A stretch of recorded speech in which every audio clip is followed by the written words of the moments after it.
Les journées de l'innovation en contexte académique initiées conjointement par l'UBO Open Factory de Brest, France et la direction de la valorisation des résultats de la recherche scientifique de Côte d'Ivoire comme prévu et annoncé se déroulent sur 3 jours avec un programme meublé par des conférences, ateliers, tables rondes et aquathons. La deuxième journée du 20 novembre 2019 s'est vue plus pratique car plusieurs professeurs, chercheurs, ONG se sont retrouvés dans un aquathon auquel ils étaient conviés à prendre part à travers des présentations sous divers thèmes englobant l'environnement. C'est au sein de la salle de conférence du Centre de recherche océanologique d'Abidjan-Treichville que plusieurs thèmes de présentation se sont succédés avec un dénominateur commun, les déchets plastiques dans notre environnement. Le professeur Yves Kéré de UBO Open Factory, initiateur de ces journées, nous situe. Sur la thématique, donc le choix a été fait d'aller sur un des enjeux prioritaires au niveau de la Côte d'Ivoire.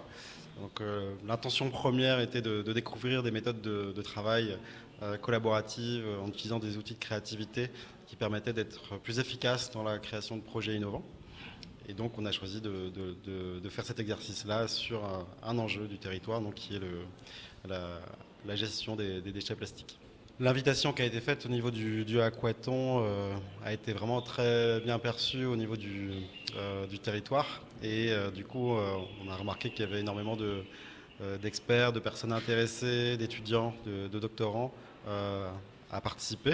Il y a eu des présentations aussi de gens qui travaillent sur le domaine des déchets plastiques. Et du coup, finalement, on a une énergie que je trouve super intéressante donc, pour ces 2 jours.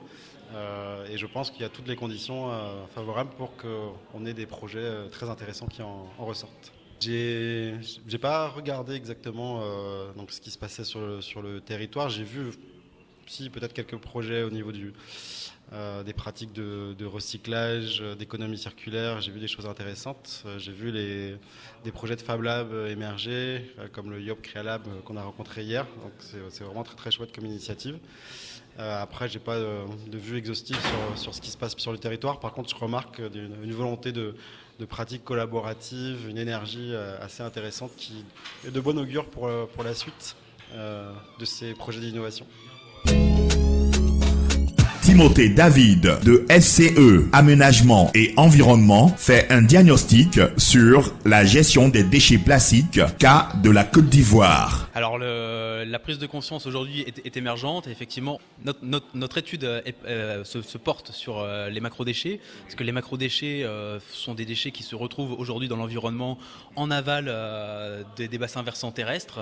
Ces déchets aujourd'hui n'ont pas d'avenir, ne sont pas collectés par le système traditionnel d'enlèvement des ordures ménagères.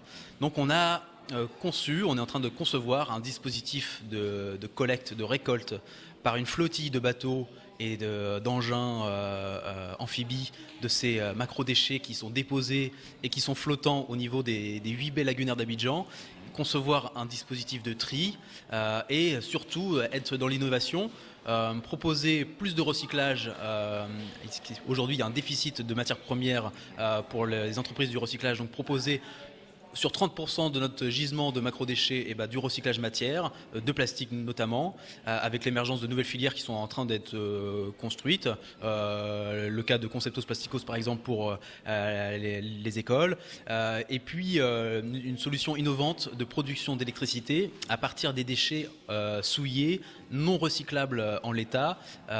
Donc tout un mélange de déchets composés de plastique, vêtements, bois, tout ce qui est déchets ligneux, donc les végétaux aquatiques envahissants pourraient en faire partie, déchets sanitaires et médicaux, à travers la technologie de la pyrolyse et de la pyrogasification.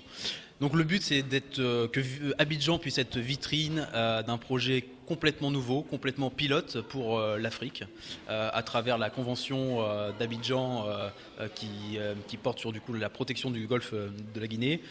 Donc qu'on puisse ici être un laboratoire d'expérimentation et puis envisager que cette solution puisse être réplicable sur d'autres problématiques des pays émergents.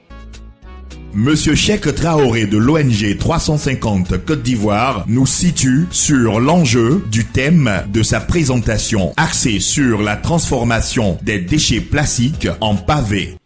Effectivement, j'interviens aujourd'hui dans l'hackathon organisé par l'Institut de recherche pour partager mon expérience dans le domaine du recyclage et principalement dans le domaine de la matière plastique. Et aujourd'hui, je proposais comme innovation la banque plastique parce que c'est une solution pour, je pense, remédier à la pollution plastique auquel nous sommes tous confrontés. Et la banque plastique en elle-même, c'est quoi?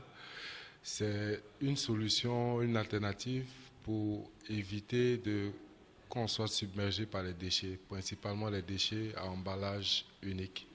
Parce que c'est eux qui constituent aujourd'hui les trop pleins de déchets. Parce que généralement, on a recours à ces déchets-là presque une seule fois en passant et après, ils deviennent source de nuisance.